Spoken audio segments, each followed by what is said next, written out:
Good morning, I'm meteorologist Pew and today is June 30th, 2025. Today we have a marginal risk score of 1 out of 5 all the way from Texas to the Midwest to the Great Lakes to the Northeast, and we also have isolated marginal risk in California, Oregon, and Arizona, New Mexico. Today we have little to no tornado threat, and the main hazard that we are going to see is wind speeds up to 60 miles per hour throughout all the marginal risk areas, and we also have an isolated hail risk in Oklahoma, Texas. Today some of the storms are going to start as early as 11 a.m. Central Time in the Great Lakes, such as Michigan, Indiana, and Ohio, and that's going to travel eastward to states like Pennsylvania, New York, and the New England area. And they can see storms throughout the night and even into the next morning. At 19Z or 2 p.m. Central Time, we can see storms starting to pop up from the remnants of the previous day's storms in the Ozarks, Arkansas, and New Mexico, Arizona. Northern California and Southern Oregon may see something at 5 p.m. Central or 3 p.m. Pacific Time. The main driving force for today's storms is going to be a really long cold front that's been producing a lot of storms over the past few days,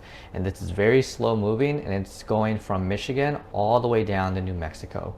Most of the country east of the Rockies is already 1, hot, 2, moist, and that cold front is going to seep into that warm, moist air and lift it up. Okay, so let's talk about why we have a marginal risk today and not anything more severe. Taking a look at the satellites around 9 a.m. Central Time, you can see that there are some places where there are clear skies, but most places still have clouds from yesterday's storms, and that's going to prevent potential maximum daytime heating. Also at 500 millibars, the air is still relatively warm. What that means is any surface air that's going to be rising up, if the environment itself is already warm, then it's going to have a hard time rising even more. Looking at the wind speeds at 500 millibars, it doesn't look like there's good shear. And what that means is if you have wind speeds that are constant as you go up, that means all the updrafts are going to be very vertical. And when that happens, when precipitation falls down, it's going to fall down where that updraft is and basically kind of kill those storms, which means the storms that are going to happen today probably won't last that long. Going up a little bit at 300 millibars, you can see that there are pockets of relatively dry air.